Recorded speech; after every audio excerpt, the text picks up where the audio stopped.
माझं काम त्यांच्याकडे नव्हतं, माझं हाऊस पिकिंगचं काम होतं. तर मी दररोज कचरा घ्यायला यायचे, नेहमीप्रमाणे कचरा घ्यायची. मी मंगळवारीच त्यांना शेवटचं पाहिलेलं कचरा देताना, त्याच्या व्यतिरिक्त काय मी त्यांना पाहिलंच नाहीये. आणि ते बोलायचे बिलायचे माझ्या म्हणजे असे कचरा देताना, त्याच्या व्यतिरिक्त मला ते भेटले पण नाही, काहीच नाही. काल जेव्हा इथं वास आला ना, तेव्हाच आमच्या सरांना बोलले की पॅसेज स्वच्छ केला नाही मावशीने. मग मी सर मला बोलल्यानंतर मी बघाय आले, तर त्यांच्या रूम बशी वास येत होता ना, त्यामुळे मी त्यांचा रूम वाजवत होते. तर ते नेहमीप्रमाणे वाजवल्यावर आवाज द्यायचे, तसा मला आवाज आलेलाच नव्हता. मग मी परत कॉल करून म्हटलं की ते आवाज म्हणजे आतमध्ये कोण आहे का नाही ते मला माहित नाही, पण इथं वास येतोय पॅसेजला. मी एवढं बोलले सरांना. सर म्हटले राहू द्या. मग सर आल्यानंतर त्यांनी त्यांचं पाहून घेतलं. मागच्या 3 दिवसापासून तुम्ही हाऊसकीपिंगचं काम इथे करत होता. मग मागच्या 3 दिवसामध्ये तुमचं त्यांचं काही कचरा घेणं किंवा काय नाही, माझा मंगळवारी मी लाचचा कचरा त्यांनी माझ्या हातात दिलेला, तेवढाच नेला. बुधवारी माझा इक्लब होता आणि गुरुवारी मी आले होते, पण मी त्यांच्या दरवाजा आता म्हटले झोपलेत का काय वाजवायच नको, ते बाहेर नाही ठेवलेला कचरा, मी निघून गेले. त्यानंतर कालच्याला आले तर म्हणले 2 दिवसाचा कचरा असं म्हणून मी वाजवत होते, तरी पण त्यांनी काल नाही दरवाजा उघडलं. त्याच्यानंतर मला काही माहितच नाही की काय झालं ते. मग तुम्हाला माहिती होतं का की हे अभिनेते आहेत एवढे मोठे किंवा काय असं? म्हणजे आता माहिती होतं, पण आपण कशाला एवढा विषय, आपण काम आपलंच करतो ना, बिल्डिंगचं हाऊस पिकिंगचं काम करतो तेच करणार ना. सकाळपासून नॉर्मल असं वास येत होतं, त्यावेळेस आम्ही काही दुर्लक्ष केलं, म्हणजे काही असं बाहेरून येत असेल असं गृहीत धरून चाललो. पण दुपारपासून 12 नंतर असं वाजल्यापासून वास जरा वाढत गेलं, दुर्गंधी म्हणजे जास्त वाटायला लागली.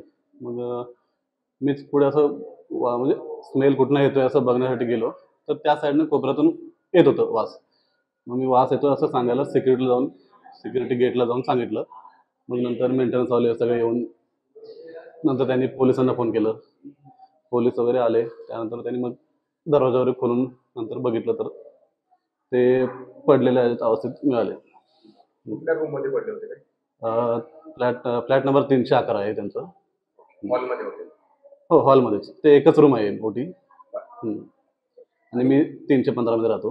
हो, अभिनेते आहे त्याची कल्पना होती, पण कोण नेमकं काय आता वयानुसार एवढं काही ते ओळखू येत नव्हते. पण तरी पण आता साधारण मी 1.5 वर्ष राहिलो इथं राहतोय, तर त्यांना पण मी 1 वर्षापासून बघतोय. ते वावर त्यांचं यायचं जायचे, स्वतः त्यांची गाडी चालवून ते न्यायचे.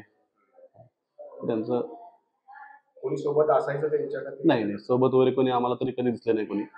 ते एकटेच जायचे यायचे. हाक मारले तरी ते नमस्कार बोलायचे, एवढंच. दुसरं काही बोलणं नव्हतं आमचं पण काही एवढं. ते इथं का राहत होते, त्यांची तब्येतीच्यामुळे ते इथं राहत होते असं काही बोलणे कधी?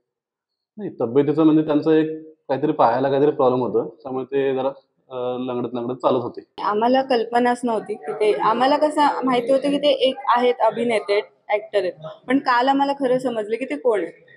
तोपर्यंत माहितीच नव्हतं की कोण आहे. नेमकं काय घडलं 2-3 दिवसापूर्वी किंवा काल? नाही, ऍक्च्युली आम्ही गावाकडनं आलो मंगळवारी, नव्हतो आम्ही ते. मंगळवारी आल्यानंतर आम्हाला काय असं माहितीच नाही. काल सकाळी जरा दुर्गंधी यायला लागली.